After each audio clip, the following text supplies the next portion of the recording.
won't be as strong in piercing the enemy. And how does this relate to motherhood or parenting?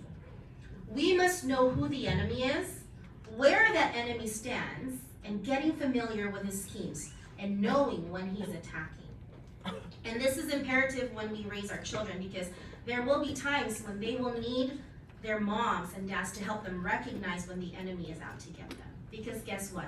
Satan is out to get your children. If they can't get to you, they will get your children. And these children need to be protected by your prayers. They need to be protected. And so you need to know, you need to have that perception of depth. You need to have a perception of when the enemy is attacking. You have to have a perception of where that enemy is coming from. So you have to have that, I like to look at it as those, I don't know what it's called, they can probably help me out, but those night vision goggles, I think is what it's called.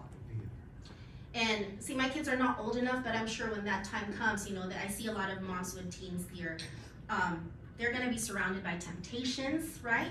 Especially those going into college. There's gonna be times when they won't even recognize when they're being attacked by Satan, by the enemy, right? And so that's your job, that's your duty to know when those times are coming. And I pray that when that time comes for me, God will give me the discernment and know when they're being lured into sin. And when that time comes, I must be alert and learn to scale the enemy. We need to scale the enemy, and then we fall on our knees and fight for our children. I remember back in high school, my sister,